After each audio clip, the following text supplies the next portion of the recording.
Hey friends, it's Elizabeth Ware, your local Deep Creek Lake real estate and lifestyle guide here in Garrett County, Maryland. Today's video is a little bit different than my usual real estate content, but it's one that I've really been wanting to share. So I recently gave birth to my daughter at Garrett Regional Medical Center, and I wanted to tell you about the incredible life-saving care that I received there, because it truly changed how I see our small town hospital and community. First, let's talk about some of the different types of care and features of the system. So GRMC is an award-winning acute care facility serving Garrett County and the surrounding regions. It's affiliated with the WVU Medicine System, which helps bring specialty services into the region rather than just having residents have to travel far from care. The WVU Medicine System is unified and it works together to keep all of your care information up to date. So if you go to an urgent care or a specialist that's in the network, there's continuity. I'm going to highlight some of the key service areas and types of care that you can expect from the GRMC system. The James and Shirley Bailey Regional Cancer Center opened up in 2016 at GRMC and offers a whole suite of care, including but not limited to chemotherapy, immunotherapy, blood transfusions, navigation support for patients and families, and more.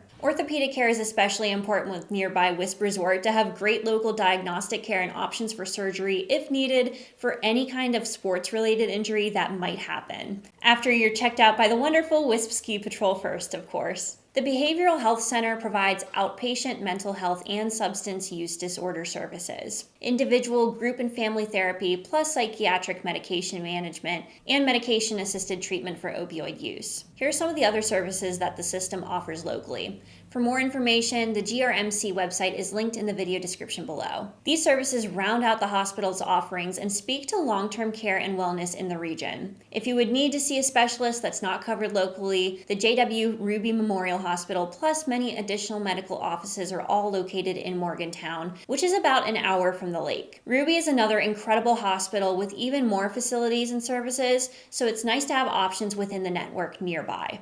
Throughout my pregnancy, I had awesome care through Cornerstone Family Medicine, which is located right next to the hospital. We had a couple of issues come up that we needed clarification on, which we were all able to get taken care of through the radiology department at the hospital. And I also had to get a lot of lab work done, which was also really seamless through the hospital system too. At about 40 and a half weeks, we checked into the hospital for an induction.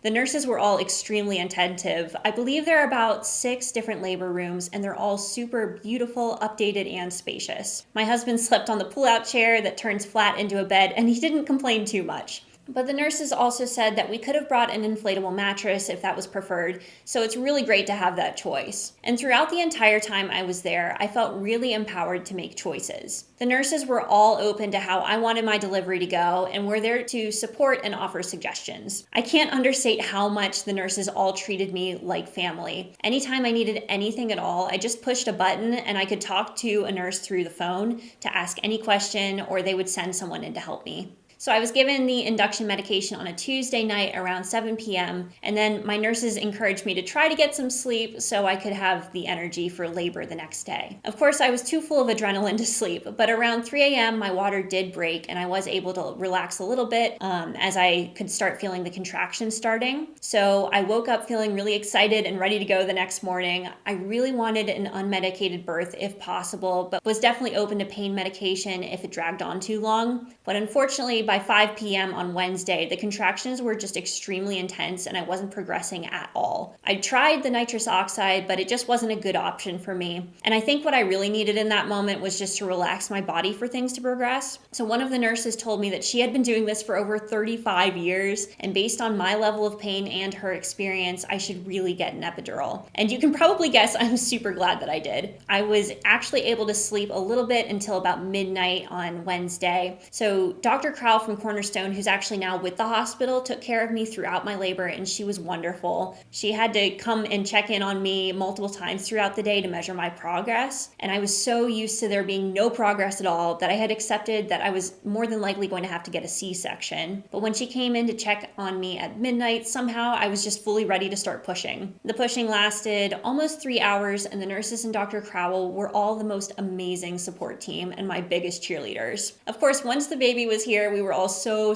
happy and relieved. It was about 3:30 a.m. by this point, and unfortunately, due to no fault of anyone, my placenta was completely stuck. So much so that I had to go into emergency surgery. So Dr. Basinski from Wellspring Family Medicine, which is right across the corner from the hospital and Cornerstone, came in from on-call as well as a whole team of emergency staff to take care of me in the operating room. At that point, I remember thinking, should I maybe have gone with a bigger hospital with more staff and resources? And my thought was answered when the whole team converged and took care of me so quickly. Needless to say, I was very grateful to be in their care. The surgery went really well. I was discharged back to the maternity suite and definitely a little bit beat up, but ready to hold my baby by mid-morning. I have no doubt that Dr. Crowell, Dr. Basinski, and the whole team of nurses and staff at GRMC saved my life that night. I was held in the hospital from Thursday through Sunday since I really wasn't able to walk or stand on my own. And the nurses took amazing care of me and my baby, and they gave us the space that we needed while always being just a phone call away for anything at all. I really bonded with so many of the nurses. I got so teary when it was actually time to be discharged because it felt like leaving family. We had to come back the following few days for my baby's bilirubin tests, and it felt like a reunion where the nurses really wanted to know how we were doing and just how they could help. Being home with a newborn and recovering from surgery is a lot, but the maternity department told me I could call any time for any reason 24/7. It was like I still had all the support of being at the hospital, but just home with my baby. I would call at 3 a.m. and they would answer me and ask me how I'm doing by name because the nurses remembered me and my baby. And I was so incredibly touched, and it just made me feel really cared for even weeks out from delivery. I really can't say enough good things about the maternity department at the hospital. The nurses are saints, and I had nothing but positive interactions the entire time I was there, despite it being one of the most, if not the most challenging weeks of my life. My doctors did tell me that if I went into labor before 35 weeks, that I should go straight to Ruby because there is no NICU at GRMC, but they can confidently handle anything after that. So if you're on the fence about delivering at GRMC, I would highly, highly recommend it. I am so grateful to live in a place where both my family and my clients can feel safe, supported, and cared for. If you're exploring life here in Garrett County or have questions about what it's really like to live, work, and raise a family in the Deep Creek Lake area, I'd love to share more. Thanks so much for watching today. If you thought this video was a helpful guide,